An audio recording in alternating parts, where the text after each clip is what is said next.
The gifts that you received were these diaries handcrafted for this conference by women in India who are working to empower themselves and become economically self-sufficient, to an organization called Kriti. And you can find out information about this at www.gestures.in. And the design is a fulkari design, which is a Punjabi folk embroidery. As we are launching and celebrating the Round Glass Center, which focuses on Punjab.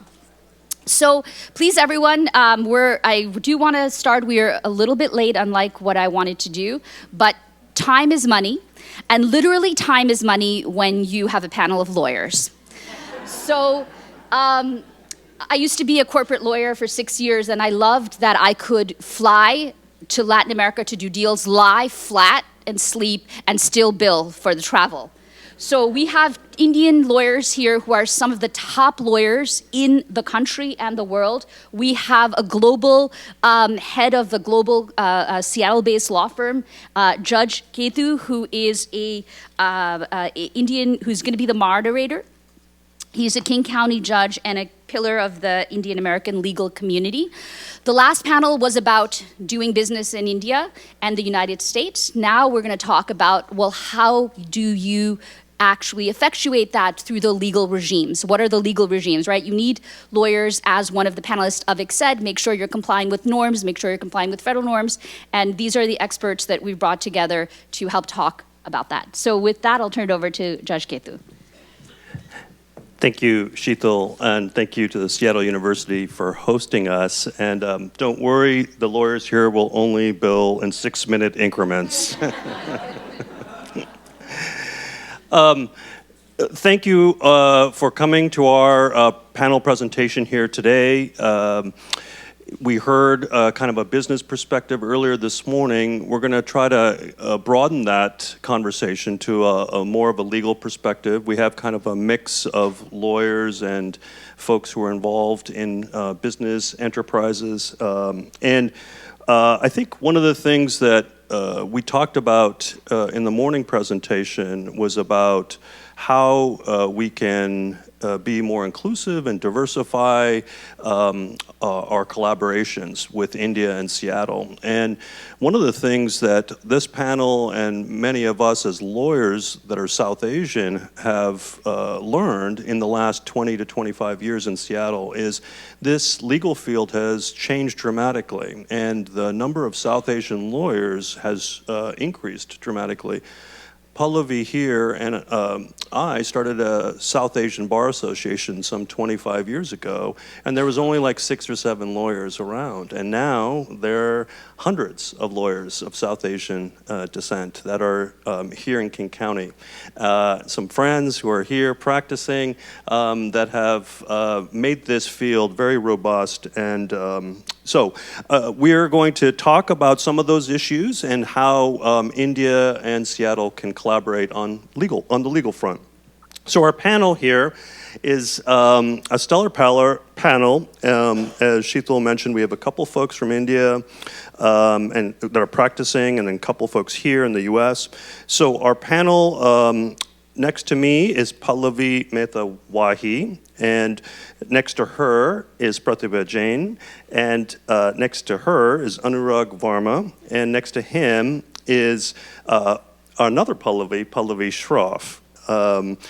We have been working on our panel here to try to talk about these different issues. And I want to give you a little background because I think it's important to understand where we come from. It shapes how we view the world.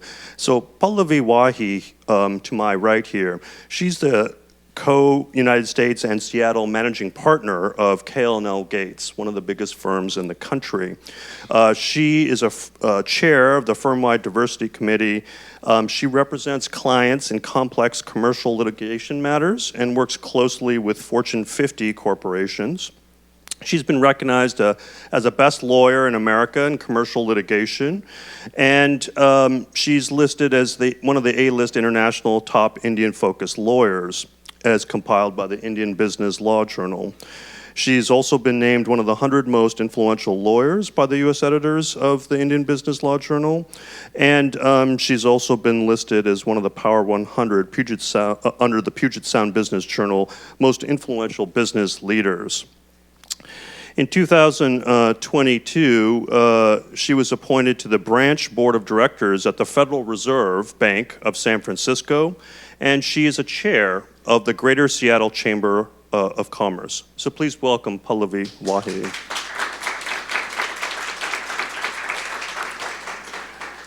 Next to Pallavi, we have Pratibha Jain, who is General Counsel and Head of Strategy of the Everstone Group.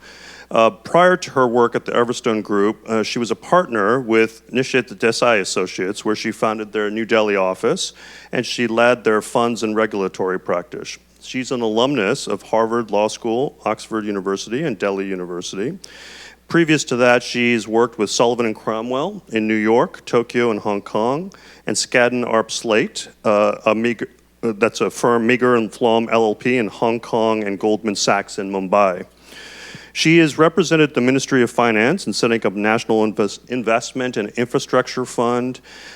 She's represented investors for helping them list their companies in the stock exchange in India, including the BSE and IEX. She's also a member of the Aspen Global Leadership, and she won Women Lawyer of the Year Award in 2019 by the Business World magazine. She has been recognized as a top lawyer in the Forbes Legal Power list in 2020. Please welcome Prabhita.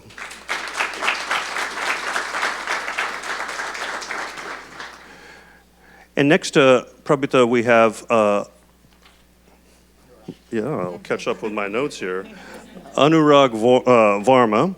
He's the Senior VP and Head of Public Affairs at Adani North America.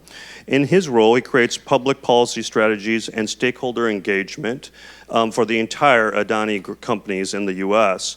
From 2016 to 2023, he held the same worldwide role for Infosys, and he was also a public policy counsel at Patent Boggs and Akin Gump firms representing foreign governments and other sovereign clients, Indian private sector interests, and India-American trade associations.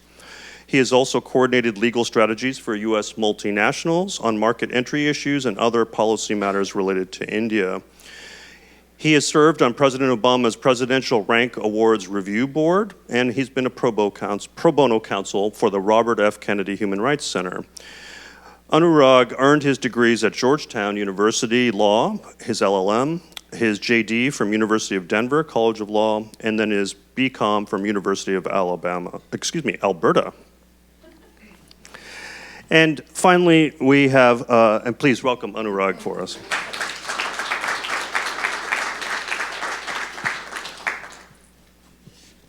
And finally, we have Pallavi Shroff next to Anurag.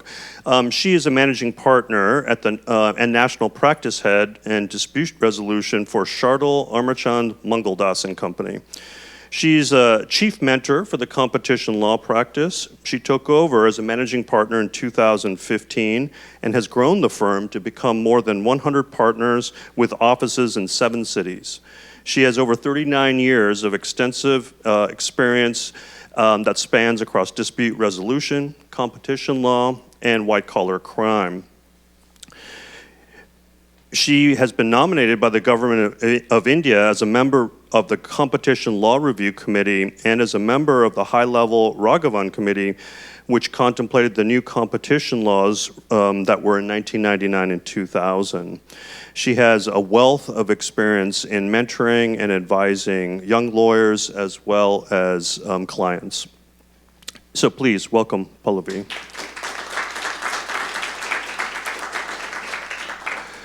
So in preparation, we talked about some questions we'd like each of the panelists to discuss.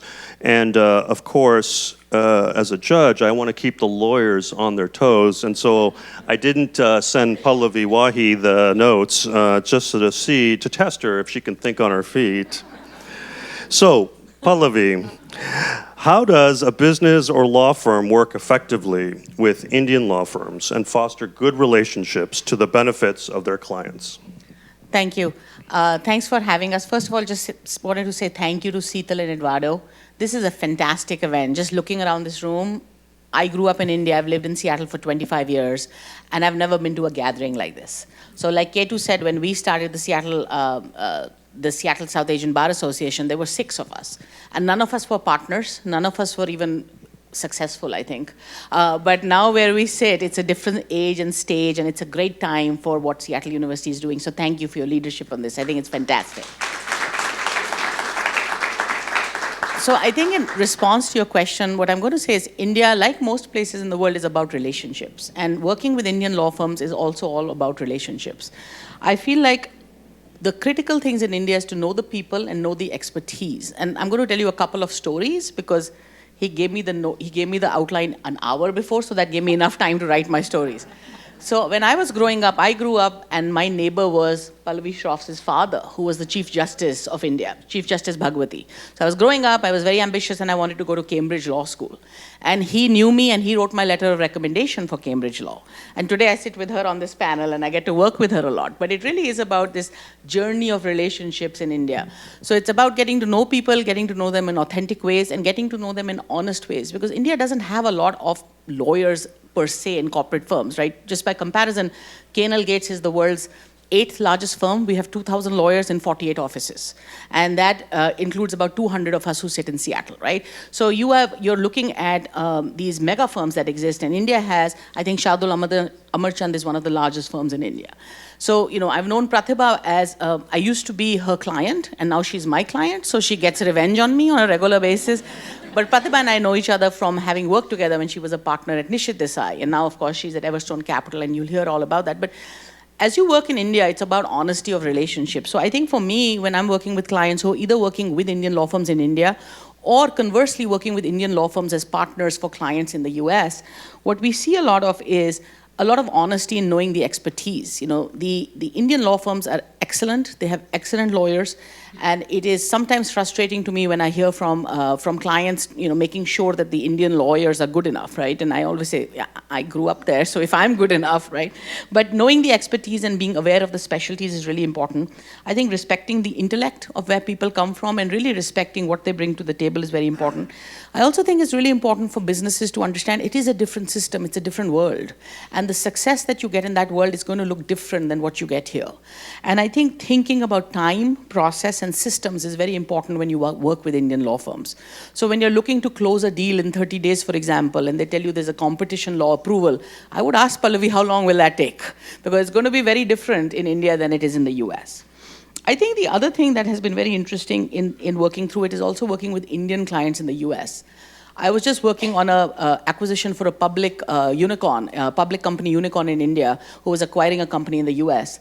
And the pace was completely different. They worked faster, they worked in a way that was much more nimble, and they worked in a way which was much more business-oriented in a lot of ways. And I think that doesn't come, I think from the earlier panel, there was a little bit of talk about the business orientation.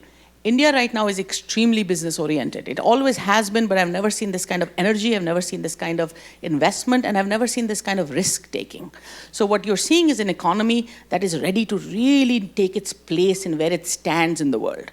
And what you're seeing because of that is the engagement levels have really gone, ratcheted up. And as partners to them, you have to keep up. And I think you have to keep up with the businesses, and you have to keep up with the law firms. I think the other thing I will mention is just in terms of working with law firms is it's important to meet in person. It really is.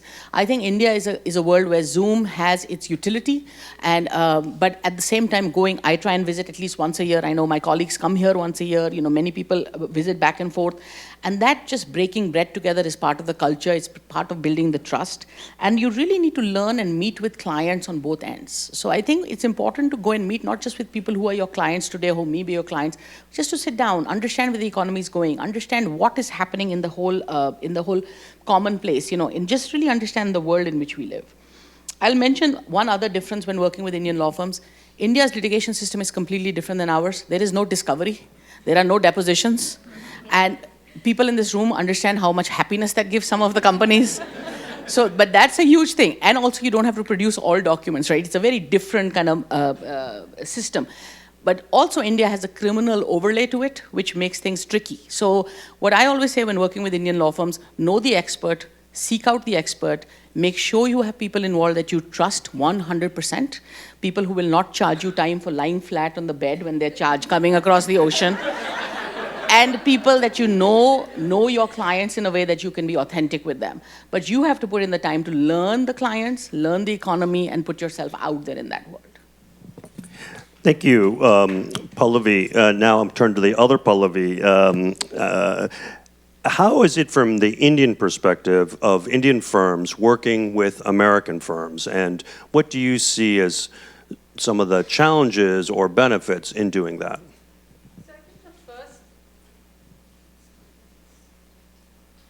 I think a lot of our clients and the Indian law firms' clients do business in America one way or the other because America is a very large trading partner for India. Most of the foreign direct investment comes from the United States. So doing business with America is inevitable. And I think from our point of view, from our side, we put partners who either come back after working from the US and are familiar with how the US system works, how deals are done, because they've worked, say, 5 years, 6 years, 7 years over here. So I think the first point is that they are familiar with the system here. They sort of fit into that system and can negotiate at the same level for our clients when negotiating if there's an American lawyer on the other side. It also becomes important for us to work with an American law firm. And again, it's the relationships which are very important and critical. Can you pick up the phone and talk to the partner on the other side and say, look, client's not happy with this. This is what they're looking at. Maybe that's not on your radar. They're not able to communicate one way or the other. So I think relationships become very important. And there's no substitute for having done work together, sitting on the same table and talking to each other, meeting each other. I think those were the 3 or 4 important things. So equally, when an American firm looks at India, though maybe I come out to meet people here, but it's equally important for my partners to come out and meet people. That person-to-person connect is very important.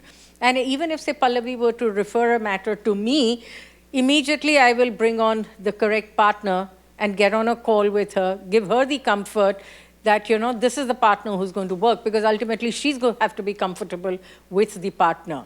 So I think that communication, the most important thing is communication between the 2 lawyers, the 2 law firms, because unless you communicate constantly, I think the relationships are not built. Relationships are not built just matter to matter. So I think constant communication, meeting each other, understanding each other. And I think what Pallavi said is so important. India is a whole nation in itself. It's not just one country. It's a number of countries. Each state is different. Each culture of doing business is different. From a more, I would put it typically, from a more aggressive culture in the north of India to a slightly more conservative culture in the south of India. The West is very entrepreneurial. The Gujaratis and the Marwadis are very, very entrepreneurial. So there are different cultures. So when you do business, I think it's equally important to know the cultural aspects of doing business in India. And I think that's one of the most critical things, because when I as a lawyer would sit across, either for my client or for an American client, the first thing at least I need to explain to the American client is the culture, what to expect. Is it a promoter-driven? Is it a young startup? The aspirations of the 2 are very different. So understanding them, understanding the nuances of Indian industry is very, very important. Thank you, Pallavi. I think it ties in very nicely with a question we heard in the earlier panel about how do you bridge cultural competence, right? As in any relationship, as both Pallavi's talked about, it's important to understand who the other person is and the systems, the laws, the different way that people do business or legal work in that culture. But maybe you could speak to what you bring in terms of cultural competence to help bridge those gaps and help your clients navigate a different culture, because there are some people here who are of not South Asian descent that need to figure that out. And more importantly, that's going to help you with other cultures as well. So maybe you can speak a little bit about that. So I'll go first and then. So I think understanding your client and understanding the opposite side in a deal is very important. Is it the company that you are targeting or you're doing business with? Is it a promoter-driven companies? And India has predominantly promoter-driven companies, but they're professionally managed. There's some promoter-owned companies that are promoter-managed, some that are professionally managed. You also have the young startup. And as I said, the approach to each of these are going to be very different. Where a promoter is going to sell his shares or dilute, at the back of his mind, an older promoter is going to look at what's in it for me, because unless am I getting, non-compete payment somewhere, am I going to do this? Will my son who's coming into the business be protected? So these are some of the concerns that happen, and you have to appreciate and understand those. And maybe in a deal, you'll need to provide for some of these things. While you look at a young startup, the guy is raring to go. He has a good product, he has a good business, and he's happy to bring in those investors. He will come down to less than 10% if it's required. He will not think of governance first, but that's what the investors bring into the table. But they're raring to go and quite willing to shed equity without asking for too much in return. So I think those two perspectives are different.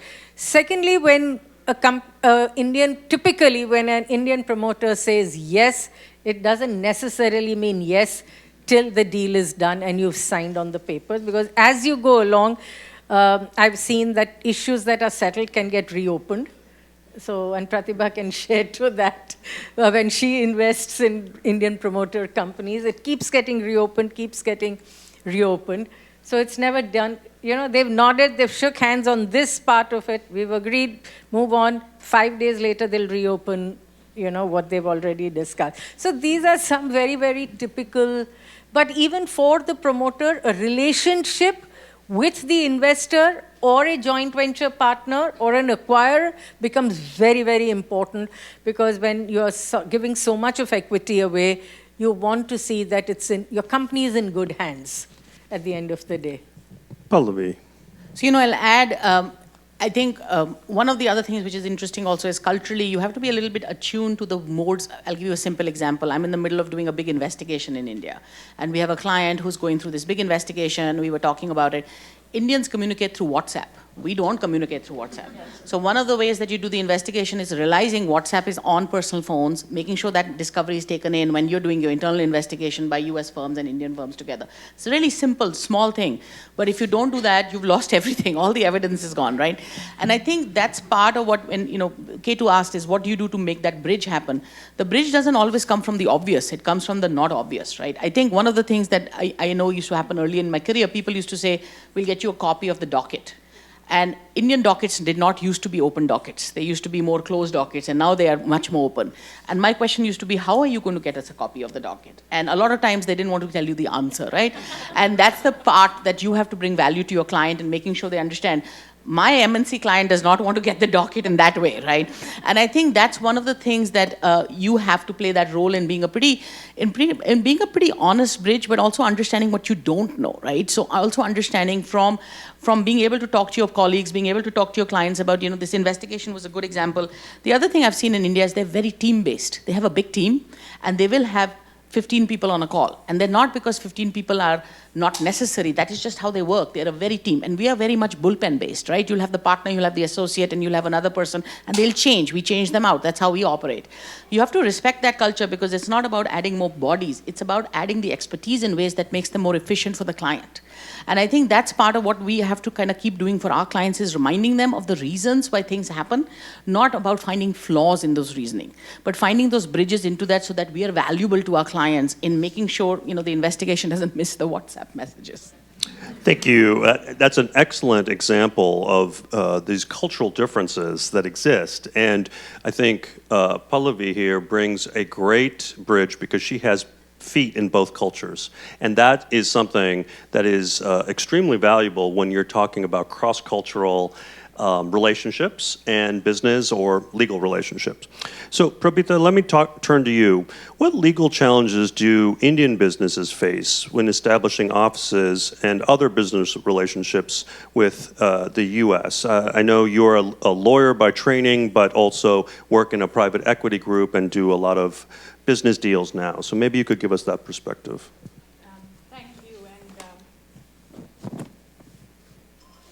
And can I just at the outset, again, thanks, Seetal, for I would not have traveled 7 seas if I didn't know about your passion and your leadership and, being that SETU, the bridge between India and US, and it's so crucial.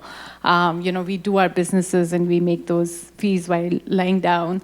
But you do it for your passion and for your commitment. So thank you. This is a great initiative. I'm loving being here in Seattle. It's such a change for me because usually I'm in New York. I'm loving the energy and the diversity here in Seattle. So thank you, everybody, for the hospitality. But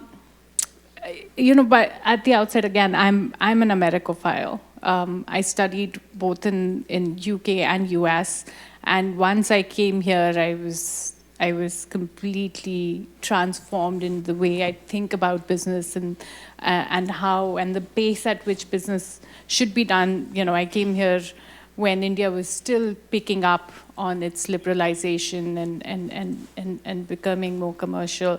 And it really changed my life. But I realize it's not necessarily true for everybody in India. We are traditionally more Europe-focused. Distance plays a huge role in it. India and US are just far. Trust me, this flight told me, again, reminded me just how far. But I was in New York for the American Bar Association meeting. And as an Indian, I was a minority suddenly. I mean, that usually doesn't happen. We are 1.4 billion people, But it was really, bunch of us representing, not, I would say handful of us representing Indian business there. And everybody else was, more this side of the world.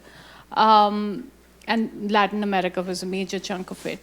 And that really made me realize, even though there's been a bridging of the gap, it's still quite huge. It's cultural, it's distance, it's language, believe it or not.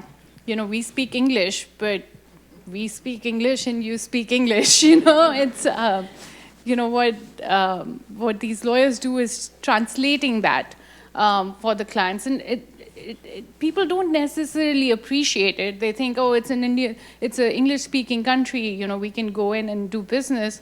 But really, understanding that Indian standard time concept is just, there's small things, or, how you get documents from the courts. It's small things that are so unique, and person speaking in front of you might be saying in English, I'll get you the documents, but you don't want those documents the way they're going to get the documents. So the English is not helping because you're not understanding the cultural underpinnings. So I think there's a lot that needs to be done in terms of the physical, the cultural gap, and the legal gap. US becomes expensive for Indian businesses. The lawyers here are expensive. I'm not complaining. I was a beneficiary of it. But at the same time, when now that I'm hiring US lawyers, I rely heavily on the Indian lawyers to then, somehow reduce Pallavi's fees. But it's a reality, right? Because also you're very worried about US compared to Europe or Asia, where the society is not that litigious. Here, getting embroiled in a litigation is a real risk as a GC. So even signing an NDA, think twice. If they come with a US law non-disclosure agreement, which is very basic, I get worried. So that's a huge, it doesn't seem that big a deal, but when you are an Indian business investing in the US, it does become prohibitive. The India-US tax treaty, believe it or not, is there is a double tax avoidance treaty, but we are incorporated in Singapore. So as a fund, we are very US-India corridor focused, especially in our private equity fund. We do a lot of investments in the US, where the front end is in the US, and then they have back offices in India. So we do a lot of investments in US, but we are based in Singapore exactly because we cannot navigate the India-US tax treaty. So you go from India to Singapore and then from Singapore to US, which I think the governments need to kind of work out, because not, for a fund, it might work for us today, but there's a lot of focus on getting all the funds domiciled back into India. And one of the reasons that doesn't work for us is the tax treaty doesn't work that well. Then there's smaller things like CFIUS. You don't, as a lawyer, you might not think about it that much, but as an investor, every time I look at an investment, there's that extra cost and extra days spent on the CFIUS review, and it's subjective. It's not a very objective test. So at the end of the day, the lawyers will give me the analysis, and then I have to take the decision what to do with it, and it's not a pleasant decision to make. So, we have similar, not that wide a net law, but we have similar national security laws, and we've been constantly pushing on the government to make it more objective, and I hope the lawyers here are doing the same, because it's becoming a little painful for Indians. And lastly, since I'm sitting in a university, maximum students from India should be coming to US to study. The US education system, according to me, is much superior to anywhere in the world. But it is not true as of today. They are still going more to UK and Canada, believe it or not, because of, the cost is high, but also I think the cultural distance, the physical distance is more. So bridging that again, by such initiatives is going to help. And, those people then become people like sitting on and the previous panel who work here and increase the business between the two countries. So I think bridging that university gap for the US universities is also crucial. I'll stop there. Anurag, from your perspective in advising clients, what do you see as some of the challenges and what issues your clients need to navigate when they're trying to enter either the Indian market or the US market? Thank you. First of all, echoing everyone's thoughts, Sheetal and your team, this is such a wonderful thing that you have created here. I was talking to someone in North Carolina this morning bragging about you. Somehow or another, I took credit for it. But the energy, the space is fantastic. I'm going to come to a point I want to make about the state of Washington in a second. But to your question, so I've worked inside Indian companies for the last 8 years. And I used to advise Indian companies and US companies on bilateral market entry for many years before that. One of the things that's kind of central to all of this, and by the way, I appreciate everyone's remarks because there's so much insight here about what's happening in India right now. It's such a fascinating time. But one of the things that doesn't change in the US and in India, the catchphrase always is US-India relations, the world's oldest democracy and the largest democracy. What's missing there is not enough emphasis on democracy, right? So when I was global head of government and public affairs at Infosys, I focused on 7 different countries. They were all democracies, right? The approach to market entry and to growth and expansion is almost identical in all democracies, right? There's a voice of the people, right? So I had a client years ago, they were the US's largest pistachio grower. They wanted to export into India, but India had 33% tariff. Right, so they hired me to convince the Indian government to lower their tariff, right? That doesn't make any sense, right? Like, okay, I'll fly there and I'll tell them to lower their tariffs, right? Like, that doesn't make any sense, right? When Infosys came here, right, they had a reputation as just an outsourcing company, taking away American jobs, right? There was no there. What both companies were missing is that it's democracy. In India, right, Infosys is known in so many households, all universities, right? They're known as a charitable company. They're known as a productive partner of government. Like in India, Infosys is amazing, right? My client, the U.S. pistachio grower in California, right? Their CEO was on every gubernatorial board, right? He was the head of the California Agriculture Association, which is the largest ag association in America, right? But yet in India, he just went there and said, lower your tariff, right? Infosys wanted to be known for, but the thing is, these companies are forgetting it's a democracy over there just like it is here. And here you participate in the democracy. In India, Infosys participates in the democracy, right? That's the part that they forget to export. And it's really interesting. I guest lecture at Berkeley, and my class is called Beyond the Transaction, right? Because first of all, business is about the transaction. Like let's get that straight. There is no business unless you can do the transaction, right?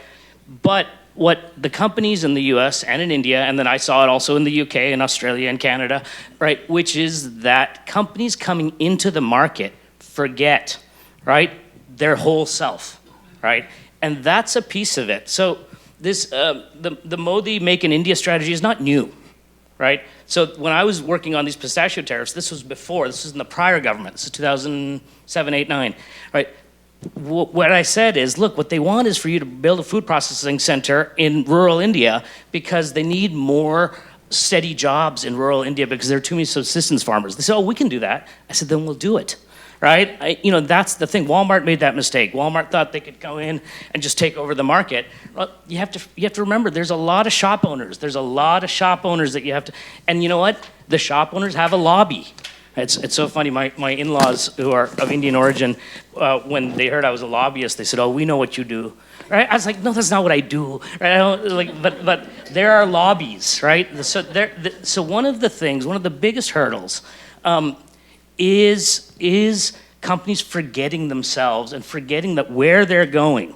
Indian companies coming here, U.S. companies going there, forget, right, their whole selves, right? As a related point, I just want to say, and I was making this comment to Sunny earlier, is that the state of Washington, by creating this center, right, and expanding this center, is creating a name for itself in the U.S.-India corridor. Right? But it doesn't need to be a US-India corridor. It can be a Washington-India corridor, right? And that is a relationship, right? My guess is, and you guys can correct me, that doesn't really exist in and of itself yet, right? But a center like this could be the centerpiece, right, of creating a Washington-India corridor when Minister X, Y, and Z, so I know your audience. When that minister comes to New York and DC, they know once a year they need to come here as well because Microsoft needs to see them. The agriculture, the orchard growers, they need to see them, and so on and so forth. So that is another piece that that both Indian companies who want to come to the U.S. and U.S. companies who want to go to India, there's a government pipeline as well to removing the barriers and obstacles. So I'll leave it at that. Anurag, you make a very interesting point of like getting your clients to understand their whole selves and then taking that whole self to the other market that they want to enter. How do you help your clients see their whole selves? Like this idea of democracy, right? I don't think most businesses think about, oh, I participate in a democracy, but of course they do. How do you get the client to see themselves in their entirety? Yeah, so you need to pay him for that. Yeah, well, actually, it's funny because I'm not an active lawyer anymore probably because I put too much practice into practice. So you don't have to pay me.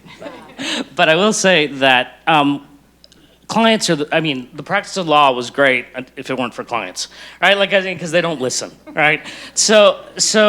But they don't listen, and sometimes you need a little help, right? And I won't go into specific examples because I might get into trouble, but there's companies that I've worked for who they kind of need to get into trouble first, right? And Walmart had that experience, McDonald's had that experience, right? Like a lot of companies going to India have had that experience, right? And, we can explain it as much as we want, right? But sometimes it needs to be the resistance is important. But I will say, one of the big mechanisms for getting Infosys to believe in it was literally the moment. The moment when the governor of Indiana put his arm around the president of Infosys in front of the media, right? Never had Infosys experienced that before, right? It's creating the moments, right? Creating the moments that have never happened before, right? And just realizing that a lot of Indian companies are making history with whatever they do here, and a lot of US companies in India are making history with what they're doing. That's how early we are in the relationship. Pallavi Wahi, you have lived in multiple cultures and practiced and lived in different countries. How do you leverage those experiences to help your clients see their whole selves? So first of all, my clients are not like his clients. Mine listen, and mine are the best, and they don't get into trouble. So none of my clients, including on this. As you can hear, Pallavi is very persuasive. Yes. So is Pallavi Shroff, right? So what I will say is this. I think as a lawyer, one of the things you have to remember is that a client makes a decision, you give advice. And as long as that decision is not illegal, you let them make the decision. And I think that's one of the things which, as a younger lawyer, I never used to really understand, because I used to feel like if I'm giving you a recommendation to do X, if you don't do X, you're not listening to me. That's not right. You are giving them a recommendation based on your reasoning of the law. They have to do what they need to do based on their reasoning of the business. There can be two different things. You also have to take into account risk allocations, and you have to take into account how clients think of it. That's actually very common cross-culturally. I would say, I think the difference is, as lawyers, that's a learning you have to get to with experience, that when a client rejects your recommendation, they don't reject your advice. They take it into consideration in making a business decision.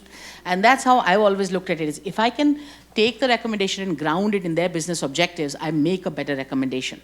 And that has taken some time to get to a point that rejection does not come at the same time as someone not listening. So I think cross-culturally that goes across.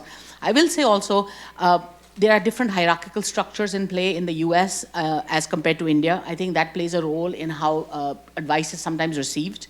I do think at the end of the day, what you have is a society as of today which is very open to listening to the expert. And I think as long as you're positioning yourself as the expert, or your partner or your associate as an expert, clients want to listen because they want to get to the best business decision. But you have to keep reminding yourself, and I'll say this to the students in the room, is we are not the smartest people in the room. We really are not. These clients are incredible. What they're doing in the business is incredible. What we are is mere partners in a journey they're on. And as long as we can play that role effectively, we will get them there. But if we start making it about our own ego, we will not be able to get there. I think I agree with what Pallavi says, and that's been my experience as well, because you first have to understand the client's business, what's driving it, what's the client's philosophy of doing business, what is his risk appetite. Unless we understand all of that, providing practical solutions is not going to be possible. And that is universal. At the end of it, Sean, of everything that we do, it's understanding the risk appetite, allocation of risk, and mitigation of risk. This is the fundamental of any transaction that you do, or ultimately a dispute. Of course, you want to win the dispute, but this is what actually happens even as you keep calibrating your strategy in a dispute. And I think any business needs this constant communication, as Pallavi said. And I have seen that in India, when somebody like a Walmart comes into India, they will come with their government affairs department. And the largest deal that Walmart did in India was acquiring Flipkart. And I was fully involved in that deal.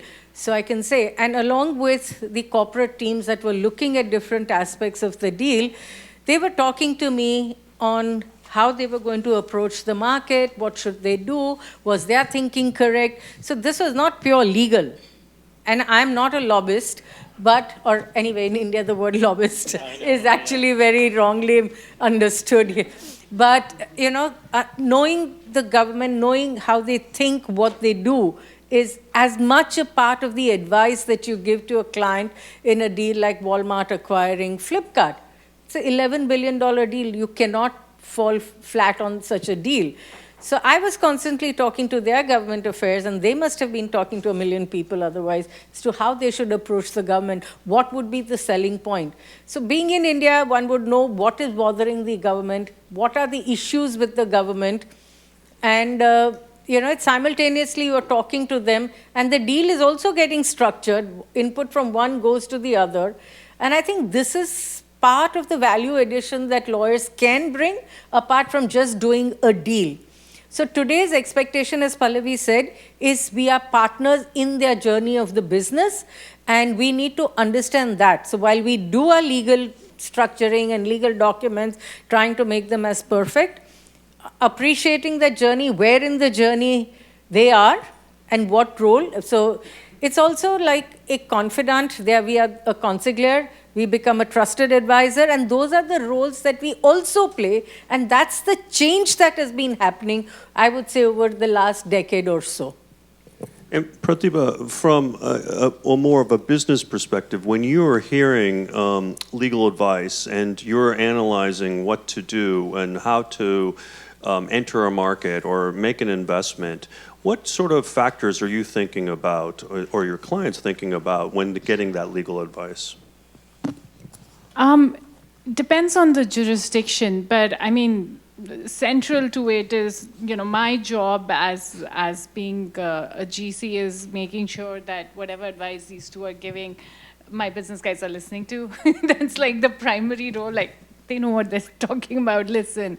But finding the right advisors, no matter... How do you balance that out when you have that legal advice competing with your business folks and, balancing those two interests out? The business sometimes gets very short-sighted, because the team wants to do the deal and wants to do it now, and, or wants to do the exit and wants to do the exit now and take their caddy home and be done. I have to hold the baby much longer. It's a reputational issue which over encompasses any of the deals that they're doing. So actually at my firm, if I say no, it means no. And that is the key. So the business guys might want their short-term profit and move on, and a lot of times I will put my foot down. And that's why it's very crucial as a GC that you do the legal hiring. So that the lawyers are coming and telling you what needs to be done, rather than business guys who are not necessarily listening. So sometimes, what both Pallavis were talking about was how, you have to think about what the business wants and accordingly advise. I tell my lawyers the opposite. I'm like, don't think too much about them. Think more about the organization as a whole and what risks I should or should not be taking. This morning I was doing a transaction where, the lawyers were saying one thing and the business guys were getting frustrated, and both sides called, and I just had to tell my business guys, just listen. It's okay, it'll take, 5 days extra maybe, but let's do it right. So in any jurisdiction you go, I think very crucial. The other mistake I recently made was, we were doing a co-investment with another fund, and the fund decided on the US lawyers, and I decided on the India lawyers for the transaction. It was a cross-border India-US deal. And the two did not work together well. And it was a disaster. Like, I spent more time on that deal than I ever should have, just because the advisors didn't work together. So that personal connect, like, if it was Sam, Shahadullah Marchand, and, Pallavi working together, it would have been much simpler and much quicker and much cheaper for me. So advisors become... That's a lesson. It is a lesson. But it wasn't Pallavi on the other side. And then, of course, the advisors include the bankers. And then the cultural aspect of it, again, we do a lot of deals in Southeast Asia too, which has its own culture. Every country has its own culture. So, finding that out for me and knowing what the legal risks are. I think for US, like I said, as far as possible, the reason we avoid US law documents is because it's a very litigious society.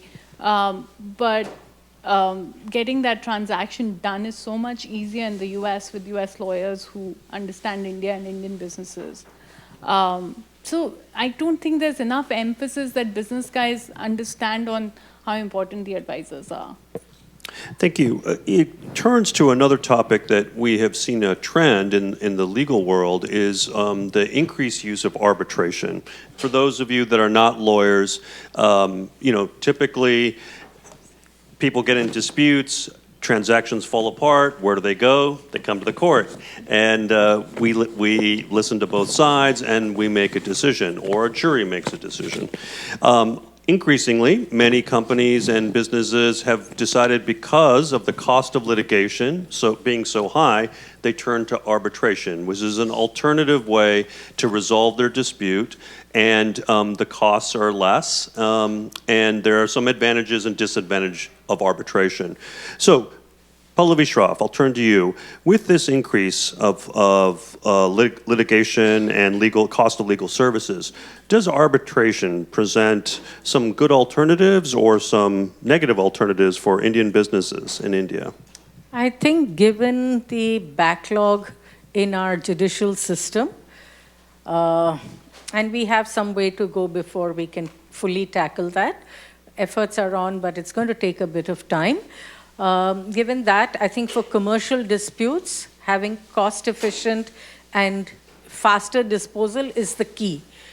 Arbitration, therefore, becomes very important and very necessary, the first thing. Because at least now, if you look at the Indian law and after its amendments in 16, 18, 19, 2019, there is time period fixed for everything. So we are supposed to finish our domestic arbitrations within a period of 12 months or 18 months.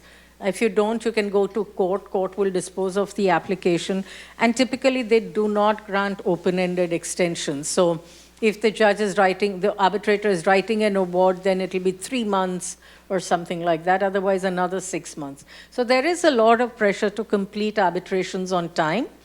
Any challenge that happens back in court, and Indian courts are known to interfere, but now even if it's happening, I think the approach of courts is changing. They're very reluctant to sort of second guess an arbitrator's award, and any such application has to be disposed of within a certain time frame. Enforcement is a little easier. Enforcement is a challenge because the property or the land or whatever money you have could have been mortgaged. There's the lien over the property if business is doing well. Then there's going to be, enforcement does become a bit of a challenge because property, land, money is not free for you to go and this thing. So we've now seen a trend where you can go after the assets of a company or a promoter, those that are free of any lien or mortgage or anything. The Daiichi case against Ranbaxy has been one such example, why they've actually tried to trace where the money has gone and tried to undo transactions. Not a very happy situation for those who acquired the properties and the land and all of that, but that is a trend, just as we saw how when Government of India lost some of these BIT arbitrations, they went after the assets of the Government of India. Well, I don't know if that's going to be something that's going to continue in the future, but something similar we are starting to see even in India. So there is a lot more aggression on the enforcement side as well. The second big issue is confidentiality. People actually in business want that confidentiality. They don't want everything to be out in the public.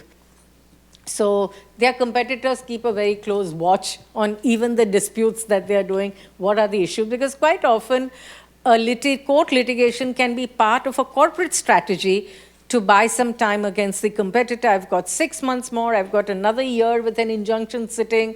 By the time I get a hearing, get a judgment, I've bought enough time for the market. So it can be part of it, So given some of these factors, arbitration is still the preferred choice because of the confidentiality, and grounds of challenge are limited. And you mentioned backlog, just as a comparison point. You mentioned arbitration, 12 to 18 months or so. As a comparison, a court case, what is the comparison? Court cases, the backlog, the last I was checking, the backlog was something like 5 crore cases across, including Supreme Court has about 69,000 cases. So what does that translate to time? Time. Supreme Court could take about 3.5 years to complete. The courts could well take over 10 years. So 12 to 18 months or 10 years, yes. So There's quite no a difference in incentive. Absolutely.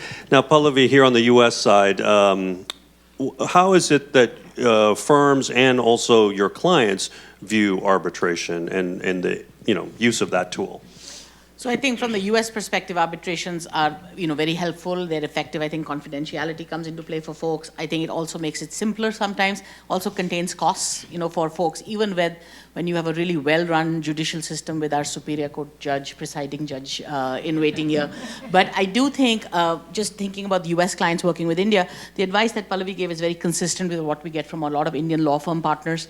I think the issue that comes up for us is when a client gets embroiled in a criminal proceeding, where suddenly there's a criminal overlay coming into play, which kind of takes it out of the context of the arbitration, and that becomes really dangerous for the client, right? And it could come up in all kinds of contexts, but I will say right now what we are seeing is an increasing trend of the use of SAIC, which is the arbitration center in Singapore, where we have a lot of arbitrations happening, along with London as a seat of arbitration. Most clients want to have arbitration in their agreements. The place that the fight happens is the choice of law. What will happen is the clients will want, especially if it's a cross-border deal, the US client usually wants a US law, the Indian client wants Indian law. So you have, that back and forth happening. We also have a lot of back and forth happening as to the seat of the arbitration. Singapore is getting more accepted, especially because of the cost perspectives, right, as compared to some other jurisdictions. But again, I think a lot of this comes down to working with the Indian law firm partners are very great at giving us the advice on what we have to put into the agreement based on the circumstances of the client. Someone who's a very small client with a very small JV, what is really going to happen, right? And they may be okay with giving up the law jurisdiction, but most times the advice we get is consistent, is go with the arbitration clause. You don't want to be stuck in court for 10 to 12 years, and you have no effective remedy if there is a breach, and the other side will know it. And when you mention criminal overlay, maybe you could explain to the audience what that means. So, I got a call once in the middle of the night from a client who got arrested at the airport. And they got arrested at the airport for things I will not say, but there was anything other than the fact that the person was put in jail. And I think I called her, but I said, there's someone in jail. And she was like, who is it? Where is it? Tell me now. So I think it's one of those situations that things can happen any given moment in a system where the systems are not very clear. So over here, if you have that kind of situation happen, you know where to go at the bail, you know which system the person is. So I think that overlay comes into place. And I will let Pallavi answer this because she's obviously the expert. But what we see is if you suddenly have, for example, now I think there are new laws coming out saying that if you have a certain kind of investigation, you now have a requirement to report certain parts of that investigation to criminal authorities. So there's a lot of rules being set up in India which put in the criminal overlay into it, which we have to really rely on our Indian law partners to really guide us on to make sure our clients can steer well out. And I'll turn to you, Pallavi, in just a moment. I think just as a big picture idea, when we think of civil disputes here, maybe a contract breach or a bankruptcy or something like that, that is completely in the civil world, in India, that can quickly turn into a criminal issue. And so there is a interplay between civil breaches of contract and bankruptcy and criminal consequences. And so, Pallavi, maybe you could address I think the it. criminal overlay, which Pallavi mentions, is very important to understand. There are a couple of ways in which sometimes we've seen of late that even if it's a simple contractual breach, somebody makes it into a criminal breach by saying we entrusted you with something, and the punishment for that is 7 years. Which means getting bail is very difficult. If your punishment is over a certain number of years, bail becomes a problem. Second, and way it's looked at, if you've done a structured transactions, and a lot of transactions when you do in India get structured because of the foreign currency laws that we have, and for tax reasons, all cross-border transactions are tax-driven equally. And we'll suddenly have the tax authorities come and say, but this is tax avoidance. Once the tax authorities are looking at something, you have the enforcement directorate who actually looks at seeing compliance of the foreign exchange laws. They come in right behind them, and those guys you don't want around. Because to the extent they're just breach of the foreign exchange laws, that's civil proceedings. Still okay, you can deal with them. But when they allege money laundering and under the AML laws, that becomes a huge problem because they have powers of arrest, they have powers of detention, they will keep you in that office all day, all night, and sometimes for 2 nights and 3 nights. They come and raid in your homes and stay there for 4 days and 5 days. So those guys are the ones you want to avoid, but they come in very fast. Anything structured, they will say, this is deliberate, you're doing a wrong thing, that's something, it's not a breach of contract, but it's doing something illegally. And the definition can be pretty wide. So those are the guys who knock 5 o'clock in the morning, then they say you're under arrest, or you called on a Friday morning for questioning, and they make you sit till about 5 in the evening doing nothing. They start at 5 in the evening, and then at 9:30, 10, they give you an arrest memo. Suddenly you want bail next morning. Those are the times when we are running around trying to... And it's an interesting point. This is the cultural and legal differences that you need to understand as you're trying to navigate these different systems. That's right. So, Anurag, let me turn to you. What opportunities and challenges do you see in future business and political relationships with India and the U.S.? I'll stay with opportunities. I mean, for Indian companies in the U.S., and I take your point about distance, right? It seems like there's such an inclination towards Southeast Asia, Europe, right? That a lot of Indian companies aren't kind of making the plunge here, and there's almost unlimited opportunities here for Indian companies. I say this thing: if you put a gun to an Indian CEO's head and told her that name 15 U.S. companies in India or you're dead, right? She will name 15 U.S. companies in India like that. You put a gun to a U.S. CEO's head and say, name 15 Indian companies in the U.S., that CEO's dead, right? That's that's the part that's really difficult to understand when you see what's happening in India. I've been in India 3 times in the last 3 months. There's a vibrancy, there's a business forward, there's innovation, there's so much happening right now in India, right? And I said earlier, my earlier comment was exporting their whole selves. I mean, they're just not exporting themselves, right? There's a lot that the Indian companies are not doing. There's a lot of opportunity for American companies. So the partnership has only grown, US-India, to $250 billion, only. Right? I mean, the Chinese partnership, U.S.-China, is triple and heading towards quadruple of that. There's so much opportunity if the U.S. companies let go of their ego a little bit and say, you know what? I'm going to give you the steering wheel, right? I'm going to bring my company, I'm going to bring what I'm good at, and then you drive, right? There's so much opportunity because the Indian corporates have the drive, but they also know how to drive, right? And by the way, has anyone here has driven in India? But there's so much if the U.S. companies let go of some ego and have a little bit more trust, right? And this is where the cultural differences today, 2023, are right now. American companies do not quite understand how amazing a lot of the Indian business community is at business, right? And I think it's just a little bit of letting go. And the Indian companies just have to come here, right? And I think that what one of the things that an institute like this does, it gives more exposure, right? Because again, as India is a whole bunch of nations in one, so is the U.S., right? And so it's this idea of you don't need to say, oh my God, New York's too big, right? Oh, I don't understand the politics of Washington, D.C., right? No, just come here, right? And I think that is a much more manageable bite, right? And I think that's kind of where the future, and I was mentioning to someone earlier today, is that's why a partnership with the business organizations, the local business organizations here, is really important, because they make it a manageable bite for the Indian SME, right? And honestly, even the big companies, right? And so that's, and I'll just go back one last thing with Infosys.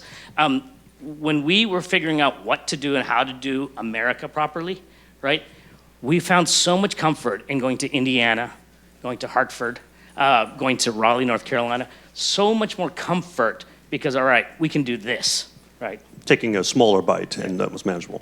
All right, I want to turn it to the audience here. If you have some questions, we'd be happy to take a question or two before we go to lunch.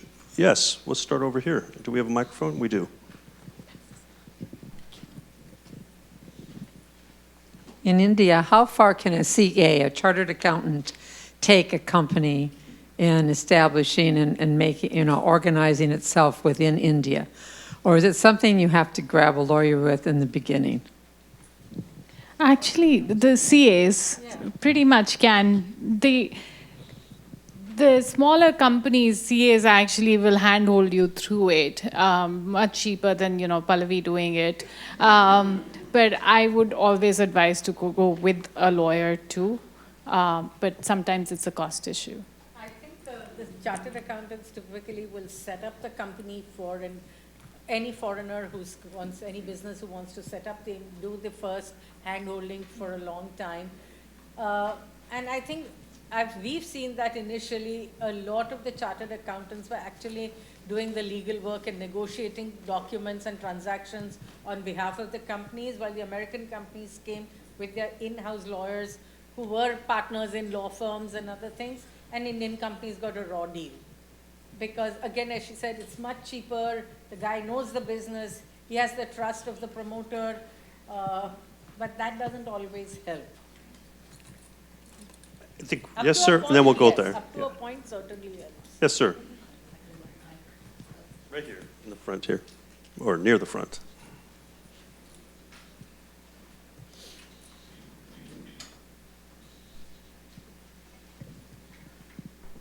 As all of you as responsible community leaders and attorneys and legal experts, I always wondered in your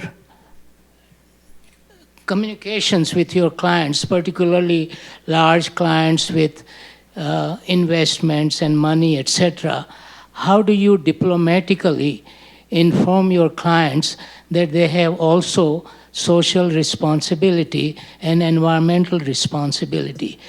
Because eventually anything happens, any judgment has impacts on society as a whole. The good thing about India, which we really did not like in the beginning, but now I'm starting to love, is we have a compulsory corporate social responsibility surcharge of 2% over a certain amount of profits if a company is making. So traditionally, the Indian companies, and I've always loved this about America, I'll say it openly, the culture of giving is much stronger here. Kudos, Sunny, to, this is the kind of example which we didn't see that much in India. But now that it's compulsory, it's made our job of, telling people to do it much easier. Second, as more investment coming into India is through financial investors, private equity funds like ours are required by our investors to ensure that the portfolio companies follow what is ESG. So all our portfolio companies are required to be ESG compliant, which is environment, social, and governance compliance policies. So that's filtering into the startup ecosystem very strongly, because maximum amount of money coming is more financial rather than strategic. So that's also helping fill the gap. And even for listed companies, it's now mandatory. The Securities and Exchange Board of India, through rules, has made it mandatory for every listed company to publish. It's above a certain size, but it's to publish a report on the sustainability report or the ESG report. The angle is more sustainability now, and so most companies actually have to show that they're taking steps to do it. Of course, you have the environmental laws and you get hauled up for not complying, show cause notices come, the litigation keeps going on. But I think seeing climate change around us, a lot of the companies are becoming conscious, but not all of them. Some of them will do it because they're mandated to do it, But there are quite a few responsible companies equally. Giving back to society is big. Philanthropy among the certain class of people is very important as well. And not many people will talk, but a lot of them do philanthropy or support non-governmental organizations in their own way. So we have a lot of our promoters who believe now in philanthropy. What I've found in the U.S., the Indian companies I've worked with, they've found a way to marry what's good for business, what's good for the community, what's good for the environment, what's good for for philanthropy. So Infosys is another good example. They developed a nonprofit that focused on public school K through 12 education and skilling, and they focused on computational thinking, later on coding. And what they did is they funded and worked with public school teachers in rural and underserved areas. But what do they do for a business? They do their brain power by the hour. They do coding, right? I mean, so it all, and they wrapped it into lifelong learning, and that just became a theme, right? And their customers liked it. Right? And then they would do lifelong learning projects in the areas where their customers were. So again, it wasn't a mandate, but it just kind of made a lot of sense for them. So that's what that is. One thing I'll mention is I'm the chair of the Seattle Chamber, and Eduardo and Brian is here. I think a number of us are on that board together. And one of the things, we've got about 50, 60 board members representing big and small corporations across the state, nonprofits, corporations. And one of the things that's really clear about the Washington community is that we do business with the patina of equity. Business itself has a conscience in the way that we have in Washington state, which is strong, and it shows itself in a number of programs, it shows itself in a number of things we have to do, but also shows in the things that we do. So I think as the chamber board, that's been very front of mind for us, and we've been thinking about that together. And I think that collectively has led to a sense of community in Washington state, where businesses are working together to make change happen, above and beyond our own individual interests in making it happen. We have a lot of corporates have accepted their responsibility to society. So apart from just CSR, I know the Bharti Group, for example, which is in telecom, the largest telecom company, actually runs schools across Punjab. Privates, they've taken over the public schools, they've transformed them, and they're actually running those schools. Several other organizations do the same thing. I think there has been a change, and that's an excellent question, because that question reminds everybody that these are the questions we need to be thinking about, right, and the issues we need to do. Another question here, maybe the last one. Hi, my name is SETU Dolma, and I'm a second-year student at the law school here. So a lot of us here were born and raised in South Asia, and so my question is around when you're working, living, studying in settings that are heavily dominated by a culture that you didn't necessarily grow up in, what are tips you have from earlier in your career, and what opportunities, what advice do you have that we could, so that we can be in a position like where you are, where, having your feet in two different worlds, how do you get to that? What advice you have for students here who are negotiating these different identities? I guess I'll take that one. What I'll say is, it's interesting, the last panel, Brian asked the question, what's your most favorite Indian restaurant? It's a very legitimate question. I used to hate that question. Whenever anyone used to ask me that when I was a young lawyer here, I used to say, why are you asking me? Ask somebody else, right? And what I started realizing over time was that is the best question to ask, because someone's trying to connect with me. But that authenticity of being myself took me some time to get there, because number one, I knew what my favorite Indian restaurant was, but I wanted to be just like everyone else. I wanted to fit in, right? I wanted to belong in the system, as opposed to being this outlier that had to make a face for myself in the system. Over time, what I understood was I don't have to have a different accent. I've never lost my accent. I've been here for 25 years. People come here for 25 days and they get an accent. I still have an accent, right? Never lost it. I've never tried, and as I got more senior, I got more confident in being able to be authentic and being able to embrace my Indian identity, and be who I am. K2 did my immigration paperwork to be a US citizen. That's how long we've all known each other and how we've all grown up together here. But that took time and confidence. I think coupled with that was the understanding that this society is an incredible society. I don't think there's many people who look like myself that are chairing and helming a major international law firm in the world, right? You could look around the world and look like, and that is the society that we live in. And I had to trust what this society, how I could fit in it and succeed in it for me to be able to go to my biggest achievement. But to do that, there was both trust and confidence, but also an understanding that I didn't have to change who I am to become that person. I could just be who I was and get there. It's tougher with my son. You know, my son's 9.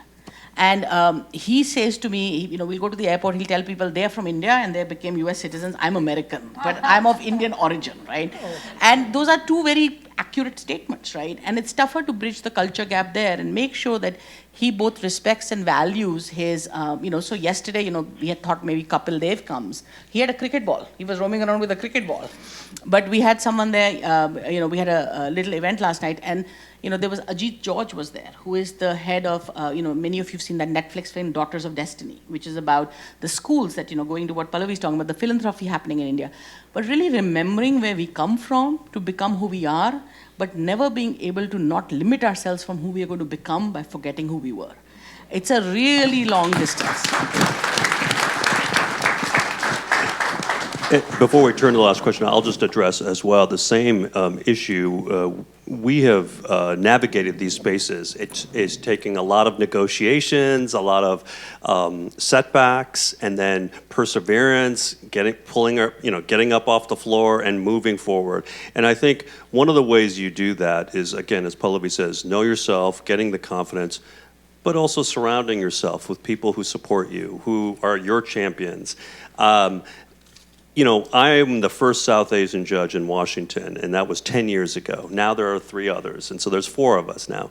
But my road was not an easy one to be the first. I stumbled. I went in an election. I lost. And, you know, you have to pick yourself up. You have to keep going. And again, knowing your strength, knowing who you are, having that confidence, surrounding yourself with people who support you and help you through that process, I think is one of the best recipes for success in achieving your goals. So, Akshat. Yeah. Thank you. Yeah, my colleague Tamina and I, we have a joint question. So I'm going to go with mine first. Both of us are immigration lawyers, and one of the things that we think about often is the ease now with which India is enabling non-resident Indians of Indian origin to come back to India through the overseas citizen of India, and there was PIO before that. But the fact that, you know, as an immigration lawyer, I've seen always trends of people coming to the United States, and that trend shifted with individuals who became naturalized citizens in this country, but then have opted to go back to India to participate in this dynamic atmosphere to help India get not just a place in the room, but a place at the table. So from your perspective, what do you see? Do you see that? Is that a facilitating factor? What's your impression on NRIs coming back to India? I think it's a good move. We saw what we call the brain drain in the 60s and the 70s. Everybody who came out here educated and didn't want to come back. India didn't present the opportunities for growth at that point. Suddenly in the last 20 years, I would think, and a little more since we liberalized, and over the last little more than a decade, suddenly India has presented opportunities for growth, for development, and for doing work that was similar to the kind of work the people did here or anywhere else in the world. Plus, I have always believed that the rupee goes longer in India than a dollar goes around in the US.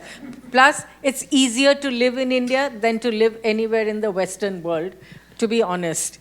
You know, you feel cared for. So people are coming back.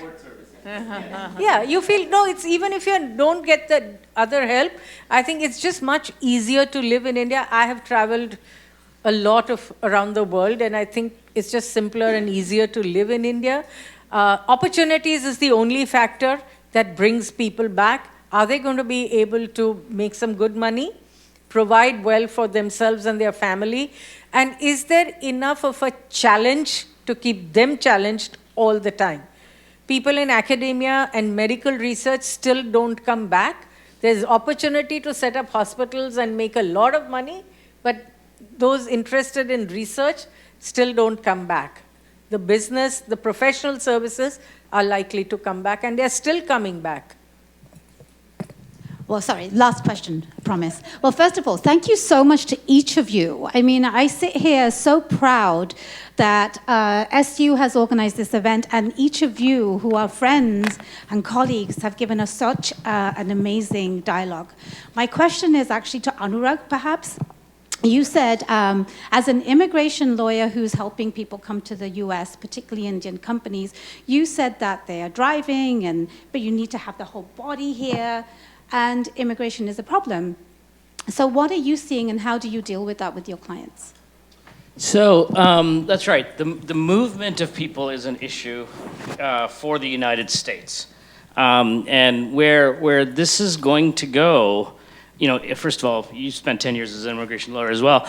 You know, where this is going to go is in a bad direction for the United States. I know I keep using Infosys as the example, but it is an example. So we needed more. We needed more coders, and we were hiring American graduates by the thousands, but Indians have the market, right? And so we knew if we had a team of 7, we needed 3 people. We just couldn't find them in the US, right? But we knew we could get them from India, right? But we couldn't get them here, right? About 3 years ago, Infosys, we opened a Canadian office, right? That we are now, I don't work there anymore, but Infosys is now the fastest growing company in Canada, all right? They went from about 350 people to they're hitting 9,000 next month, right? Within 3 years, right? And I mean, had the US policy corrected itself, and it won't. I work on this in Washington. It's not going to correct itself. And so what this means is that U.S. is going to lose the opportunity for that talent, and right, and they're already losing people who have realized that, you know what, I can study here and just go back to India, right? We're losing the opportunity to get the people who actually want to come, who are making the active decision that I want to go to the U.S. and build my life. Not getting them. That's right. And if you went to the Infosys campus, as Anand was saying in the earliest session, it's as good as any other campus anywhere in the world. I can say I've been there, I've spent time there, so I can tell you it's as good as anything else. You go to the Satyam campaign, which is now Tech Mahindra, fabulous campaigns. I mean, the whole centers are fabulous, absolutely. You don't feel you are in India sometimes, you know. So all of these guys have done so well. So we are at the end of our time here. Please give a round to our panelists. And I'll turn it over to Sheetal for some announcements. Thank you, Ketu, Pallavi, Anurag, and Pratibha, and a million thanks, actually, because this is how much it's costing us. No, I'm just kidding. This was an amazing panel. It's all pro bono, yes. I've learned so much. I teach these wonderful students. I have half the first year class, so 80 students in my contracts class, and I think that what you've told us is extrapolated to other areas of law. It's not just about India and US, it's universal. It's about cross-cultural competency and how to work effectively across as lawyers. And I'm going to take that knowledge and obviously share it with all of our students who would love to hear it. And again, thank you so much, appreciate it. Please stay tuned. It's lunchtime, so enjoy your lunch. You can go outside, upstairs, grab a box lunch, and be sure to come back here by 1:10 because we'll start with Congresswoman Jayapal at 1:15, and we're going to switch gears and talk about politics and really talk a little bit about human rights as well. So it should be both intriguing and exciting. Thank you.